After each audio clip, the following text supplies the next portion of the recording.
Hi everyone. आज एक topic है प्रियम्बल। सबसे पहले देखते हैं प्रियम्बल की मीनिंग क्या है। प्रियम्बल की मीनिंग है इंट्रोडक्शन और preface to the constitution of India.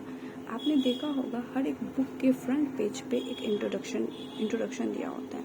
तो प्रियम्बल कुछ नहीं, हमारे कॉन्स्टिट्यूशन का इंट्रोडक्शन पार्ट है। तो प्रियम्बल क्या बताता है, प्रियम्बल में लिखा हुआ चीज़ क्या बताता है? वो बताता है इंट्रोडक्टरी स्टेटमेंट बताता है, पर्पस बताता है, फिलॉसफी बताता है, यूजेस बताता है, आइडिया एंड एस्पिरेशन बताता है, प्रिंसिपल बताता है और ऑब्जेक्टिव बताता है। तो प्रियम्बल ये सारी चीज़ें आपको बताता है। उसके बाद आप सोचें प्रियम्बल आया कहाँ से। तो जवाहरलाल नेहरू जी का एक ऑब्जेक्टिव रिजोल्यूशन था जो 13 दिसंबर 1946 को उन्होंने बनाया, ड्राफ्ट किया था। इसे जनवरी 22, 1947 को हमारे कॉन्स्टिट्यूशन असेंबली ने अडॉप्ट किया। तो यहीं से ये ऑब्जेक्टिव रेजोल्यूशन से ही आगे जाके वो प्रियम्बल बना। तो प्रियम्बल के 4 कंपोनेंट्स हैं। सबसे पहले सोर्स, प्रियम्बल का सोर्स क्या है? तो हमारा प्रियम्बल बताता है कि हमारे प्रियम्बल का सोर्स और कोई नहीं, we the people of India है। कोई बाहरी सोर्स नहीं है, ये हम लोग हैं। प्रियम्बल बताता है, preamble states that the constitution derives it's authority from the people of India. मतलब प्रियम्बल की जो सोर्स है, प्रियम्बल कहाँ से आया? ये पीपल से आया, we the people of India से आया। नेचर, नेचर क्या है हमारे इंडियन स्टेट का? It declare India to be of sovereign, socialist, secular, democratic and republican policy. मतलब हमारा नेचर क्या है? सॉवरेन है, सोशलिस्ट है, सेक्युलर है, डेमोक्रेटिक है और रिपब्लिकन पॉलिसी है। ओके, सब पे मीनिंग एक एक करके हम लोग आगे देखेंगे। ऑब्जेक्टिव क्या है हमारे कॉन्स्टिट्यूशन का? It specify justice, liberty, equality and fraternity. Okay, और चौथा date of adoption of the constitution. चौथा हमारे प्रीमियम में दिया है, वो डेट मेंशन है।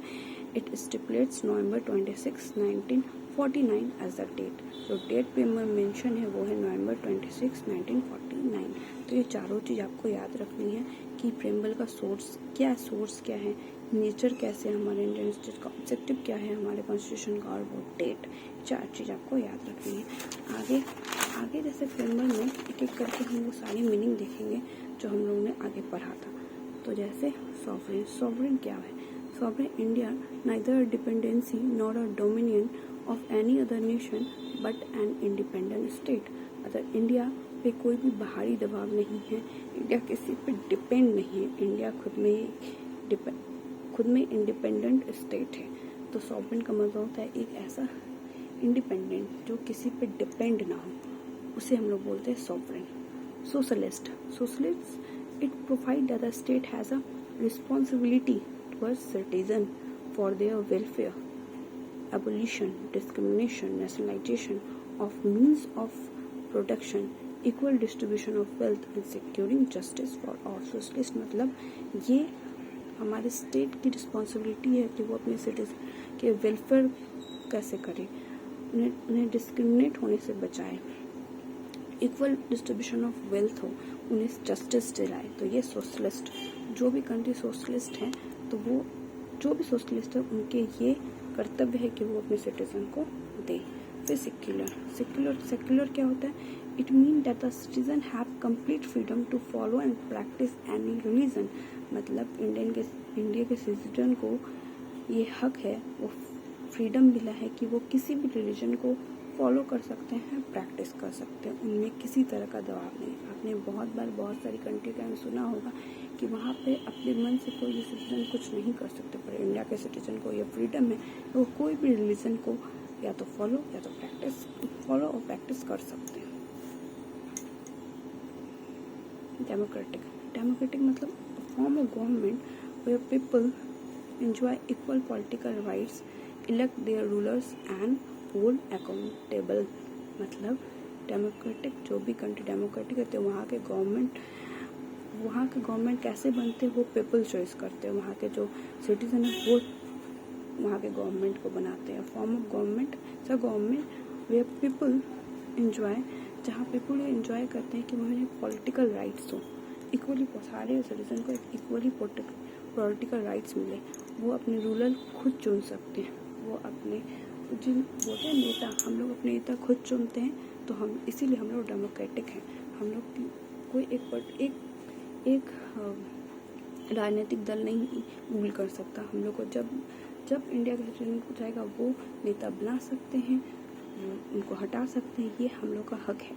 हम लोग अपने पॉलिटिकल राइट्स हम लोग के पास हैं, हम लोग अपने रूलर को खुद इलेक्ट करेंगे, इसीलिए हम लोग डेमोक्रेटिक हैं। रिपब्लिक का मतलब the head of the state is an elected official and it is not a hereditary position. मतलब कि इंडिया में आप इलेक्ट करके आते हो, कोई भी गवर्नमेंट आता है तो वो इलेक्ट करके आते हैं, जो इंडिया के पीपल उसको लाते हैं। यहाँ पे कोई भी ऐसा नहीं है कि वंश से चले आया कि ये राजा महाराजा है वो बनेगा, नहीं। इंडिया में अगर कोई भी गवर्नमेंट आता है तो वो इलेक्ट करके आता है। ओके, तो रिपब्लिक का मतलब यही होता है। फिर है the preamble has been amended, अब ये पढ़ेंगे, preamble has been amended only once so far in 1976 by the 42 Constitution Amendment Act, which added 3 new words: socialist, secular and integrity। मतलब प्रीएम्बल में अभी तक टिल दिस डेट प्रीएम्बल में एक बार amendment हुआ है, जो 42 अमेंडमेंट 1976 के से हुआ है, जिसमें 3 वर्ड्स ऐड किए गए थे: सोशलिस्ट, सेकुलर एंड इंटीग्रिटी। बस ये है। आगे देखिए जस्टिस। अब देखिए जस्टिस को 3 पार्ट में डिवाइड किया: सोशल जस्टिस, इकोनॉमिक जस्टिस और पॉलिटिकल जस्टिस। सोशल जस्टिस क्या होता है?